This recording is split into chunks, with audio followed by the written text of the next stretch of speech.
Yo tout le monde, j'espère que vous vous portez bien. On est là pour parler du premier épisode de Tokyo Ghoul Re. Voilà, cette pause bento que j'avais envie de vous faire. J'ai regardé l'épisode juste là, donc je voulais vous donner ma réaction à chaud, vous dire ce que j'en pensais. Est-ce que peut-être je continuerai ces reviews là-dessus? Je sais pas du tout. Parce que pour ce premier épisode, les highs, je sais pas du tout où on se retrouve. Franchement, j'étais un peu confus. J'ai kiffé, mais j'étais un peu confus encore. C'est pas l'épisode parfait. Il m'a pas donné non plus, il m'a pas pété à la gueule. Mais il y a un moment à la fin. Alhamdoulilah, franchement, je l'ai kiffé ce moment-là. Je l'ai kiffé. Bon, je vais pas directement spoiler, enfin le dernier moment entre guillemets, vous le balancez direct. Ce que je peux dire en fait de cet épisode, c'est que pourquoi j'ai été confus? Parce que dès le début de l'épisode, on a une affiche avec écrit Hideyoshi recherché, qui est posée sur un mur comme ça qu'on voit. Je comprends pas. Hideyoshi, il est mort dans la fin de la saison 2. Donc là, je me pose la question, est-ce qu'il est recherché? Est-ce qu'il est vraiment disparu, mais en fait on n'a pas prévenu sa famille et en fait il est mort, et du coup on va faire genre qu'il est disparu? Est-ce que non, il est encore en vie, ou est-ce qu'on est en train de reprendre un moment du manga papier? Parce que moi j'ai arrêté de suivre le manga papier bien avant, donc tout ce qui se passe, moi je m'étais arrêté, je vais pas trop spoiler pour ceux qui ne suivent pas, mais en tout cas moi j'avais arrêté de suivre le manga papier. Donc la question que je me pose, c'est est-ce que oui ou non on est en train de reprendre la ligne droite du manga? Et si on est en train de reprendre ses droits, parce que la saison 2 n'adaptait pas le manga papier, d'où peut-être le fait que ça c'était aussi pourri, en tout cas pour moi. Bon, ça c'est le premier point de confusion. Et en fait le deuxième, c'était que je savais pas si on était dans le futur ou pas. Il y avait tellement de nouveaux personnages que je me disais je sais pas où on est, je sais pas. Mais quand j'ai reconnu en fait Mado, Akira, donc là je l'ai reconnu, et j'ai surtout reconnu Inami. Pour moi c'était clairement Inami, cette petite fille, enfin cette fille lycéenne maintenant, qui rentre en fait dans le taxi et qui dit en parlant des Queens qui sont des mi-hommes, mi-ghouls, qui dit, ils me font penser en fait à Oni-chan, à leur manière d'être, etc. Oni-chan, cette voix, cette façon d'être, pour moi c'était clairement elle qui s'adresse à Kaneki Ken, tout simplement. Et dans les sous-titres FR, il parlait bien directement de Ken. Donc pour moi, voilà, c'est clair et net que c'est elle. Donc pour ce premier épisode, que dire? Écoutez, dans ce premier épisode, vraiment, il n'y a pas grand chose à dire. En fait, tout simplement, il pose les bases. On suit les Queens, les mi-hommes, mi-ghouls. On suit surtout Sasaki Eisei ou Aisei, je sais pas comment ça se prononce, j'ai oublié.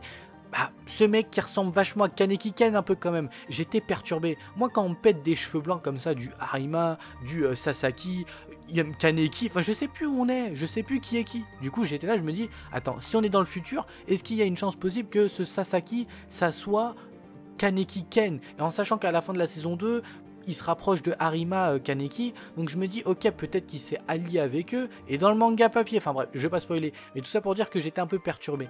Mais il y a cette scène mythique, cette scène magique qui m'a frissonné, qui m'a donné cet effet de peur en fait, ce cœur qui accélère, à la fois ce kiff, et voilà, j'ai l'impression, là j'étais là en train de me dire, ça sent Tokyo Ghoul. Là c'est Tokyo Ghoul, là c'est la saison 1 de Tokyo Ghoul. Là j'ai kiffé. Pourquoi? Parce qu'on se retrouve en fait avec Sasaki qui va être en face du serpent. Le serpent qui est une goule. Et à un moment le serpent, ils sont en train de se fight vite fait et il commence à dire putain c'est bizarre, il me dit quelqu'un lui. Alors le serpent, je connais pas son identité, mais il faudrait que je réfléchisse. Parce que je suis sûr qu'on le connaît, on sait c'est qui. Et il dit il me rappelle quelqu'un. Ça se trouve le serpent c'est Nishiki. Je sais pas pourquoi, peut-être ça pourrait être Nishiki. Mais il me rappelle quelqu'un en fait. C'est ça qui est bizarre.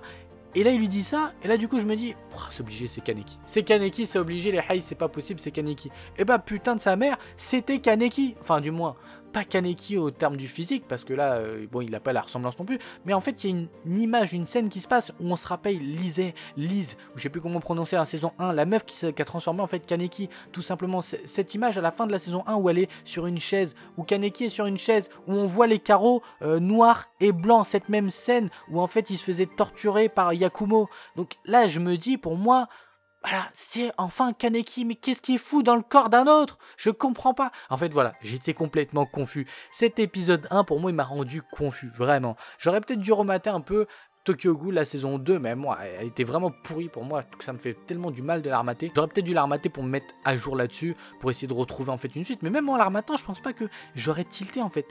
Ils ont pas... C'est pas avec facilité en fait qu'ils nous ont amenés dans la manière de se dire ok, on est dans le turfu, 10 ans après, il s'est passé pas mal de choses, on est en train de suivre. Ils ont mal amené le truc pour moi. En tout cas, c'est mon avis. Pour moi, ils ont mal amené le truc, donc j'ai mal compris peut-être au début. Mais cette fin, en tout cas, on voit Sasaki qui se craque les doigts.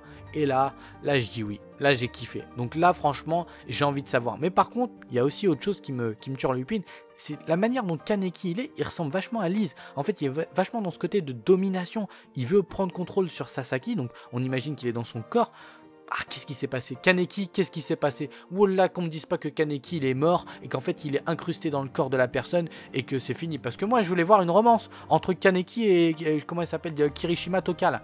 Toka, voilà, elle. Je voulais voir une romance, absolument. Pour ce premier épisode, il n'y a rien à dire. Pour l'instant, bon voilà, il était simple sur certains... Enfin, il posait les bases tout simplement avec les Queens. Ça va être intéressant. En termes d'intrigue, je pense qu'on peut aller super loin. Parce que là, clairement, si on est dans le turfu, il faut savoir qu'est-ce qui va se passer entre les deux. Qu'est-ce qui s'est passé, pardon, entre les deux. C'est ça qui va être intéressant. Kaneki, Ken, où es-tu? Là, je me pose, Hideyoshi est-il encore en vie?